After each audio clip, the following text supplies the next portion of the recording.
All right, Roberta, come on up.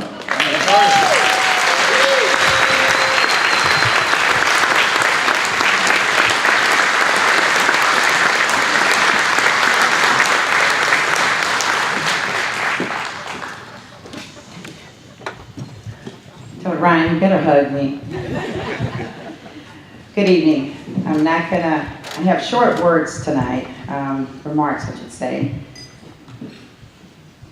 So I'm gonna get this open. First of all, I want to give all honor and glory to God, because without any of His mercies and favor, this would not have been possible. So I want to give that first.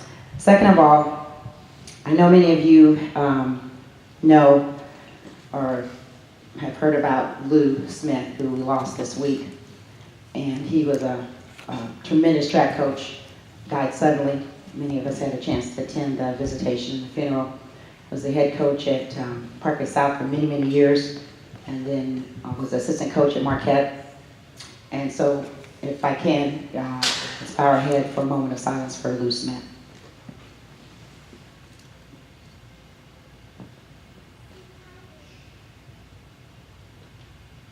Thank you. I want to start first by continuing some thank yous. At my table, I have my mom, who is here with me and has taught me how to pray, and that's why we have gotten as far as we've gotten now. I have my daughter from Mizzou. She's born and raised practically on the track. And my former athletic director, Jim Belton, came. Didn't know much about track, but he always supported track, and that was great. My husband couldn't be here today. He's a UPS driver, so if you know anything about UPS, you're not getting off this time of year. But his sister is here to represent. His other sister couldn't come. She had got the flu. Shauna's here with us today. My mom's friend, Cece, drove her up. She's here. I'd like for my coaching staff to please stand, and let's welcome you all, and thank you. Would you please stand, coaching staff? Everyone, former president. These are tremendous people. Thank you. They are tremendous human beings. We have loved together, we've cried together, we've been at each other's funerals and everything. So we're not just coaching buddies, we're also good friends, and I thank them for coming. Even my friends that are no longer coaching with me. Pam, thank you. I'm going to continue on with some brief remarks here. If I can get this working here. As soon as I finish all my thank yous. The Kirkland High School community has been tremendous. The administration has been amazing. Parents that I have the privilege of coaching their kids have been tremendous. You probably saw on one of those pictures, it was a plane. And yes, in 2012, we were, I shouldn't say this word, but we were scheduled to go to Poplar Bluff, which is about 3 hours from St. Louis, on the same day as graduation. And I went to administration and I said, there is no way that I'm going to get these kids back to make their graduation. And they didn't make the kids choose. So they chartered us a plane to get all 13 kids back. That's amazing. So I thank the Kirkland School District for that.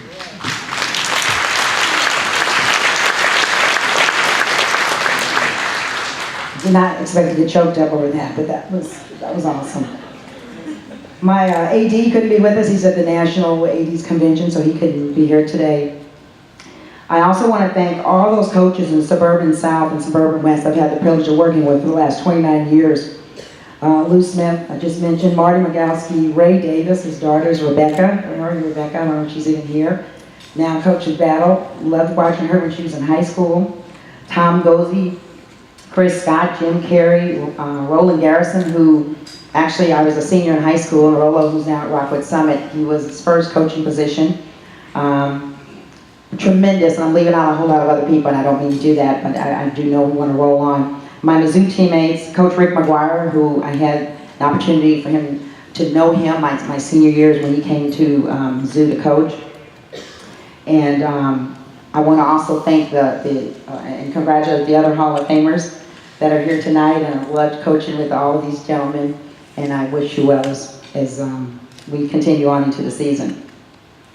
I'm going to begin my remarks first with a quote from writer Bryce Courtenay from the film The Power of One.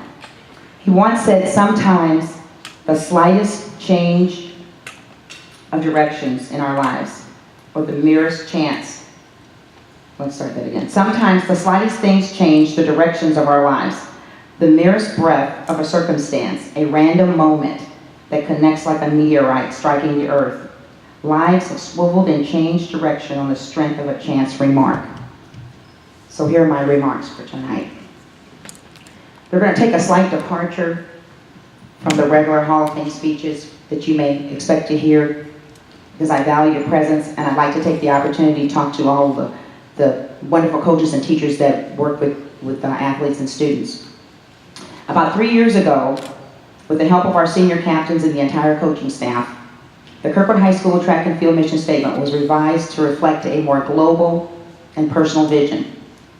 As a staff, we wanted a mission that would empower our athletes to reach their greatest potential in a more humanitarian way. After careful study of Joe Ehrmann's book entitled Inside Outside Coaching, we chose to adopt a few key principles from his book that we believed would help our athletes reach their greatest human potential. Our new mission statement reads as follows.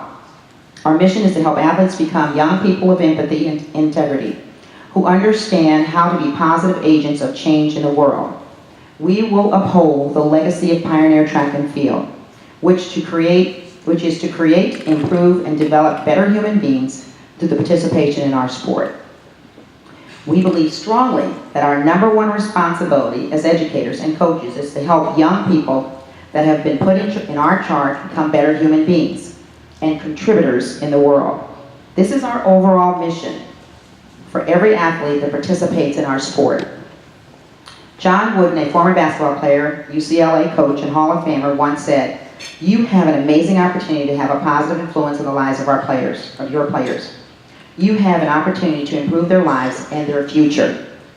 As a coach, I personally believe that we are role models and are to provide guidance to our athletes that comprise a very unique era of young people. If we want to continue to coach this millennial generation, we must first learn the definition of millennial.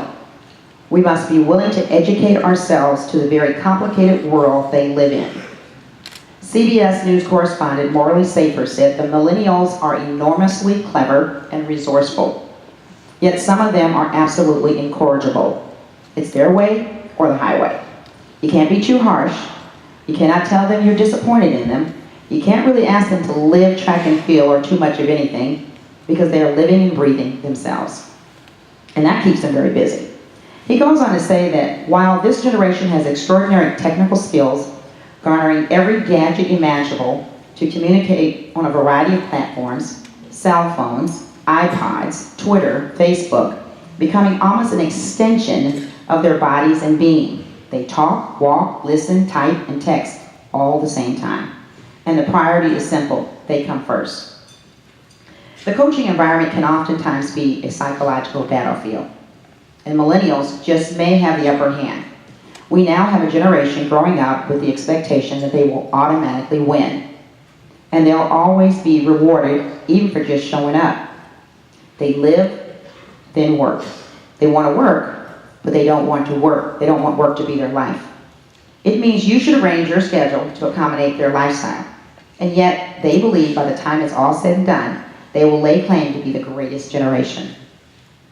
Millennials are considered to possess the most socially conscious skills since the 1960s. This generation is more compassionate and embraces inclusiveness much more than the previous generations. They demonstrate a deeper commitment to equity and fairness. With this heightened sense of ability comes a certain level of naive vulnerability. Many of them are not prepared for the harsh realities of the world.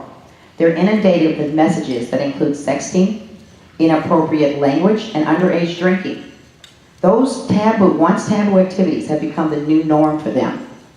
We must remember that in spite of these challenges, coupled with their culturally responsive and technically advanced skills, they need adult role models more than ever. So how does one coach the Generation Z athlete? How can we help them be change agents of the world? As coaches, we have a responsibility to model behaviors that teach respect for one another, no matter what our skin color. This is an excellent generation to reignite the torch. Nelson Mandela once said, "Sport has the power to change the world. It has the power to inspire. It has the power to unite people in a way that little else does. It speaks to youth in a language they understand. Sport can create hope where once there was only despair. It is more powerful than the government in breaking down racial barriers." The sports arena has been a venue for social change for centuries. Barriers broken down by Babe Dietrichson Saharis, Jackie Robinson, and Wilma Rudolph unfortunately still exist today. The issues of race and cultural upbringing should not ever be a factor. We as coaches can help them be the catalyst for change in assisting these future leaders to achieve a common goal. Let's work together with our youth to ultimately create a new matrix for society to follow. If we see blatant racism, it's important that we educate that person with sincerity. Subtle racism or racial stereotyping is sadly not going away anytime soon. But as coaches and athletes, starting from the youth level all the way through the professional ranks, there should be a conscious effort to steadily pull out the societal weeds which linger to survive. Let this be our way to make our mark on the world. I urge all of you in this room to do whatever you can to eliminate this unacceptable behavior from our world and work together towards equity that values every single human being. As our athletes watch us interact with people of different ethnicities, backgrounds, and practices, they are less likely to perpetuate racism. So I leave you with one final quote this evening from Dr. Martin Luther King. Our lives begin to end the day we become silent about things that matter. Thank you and God bless.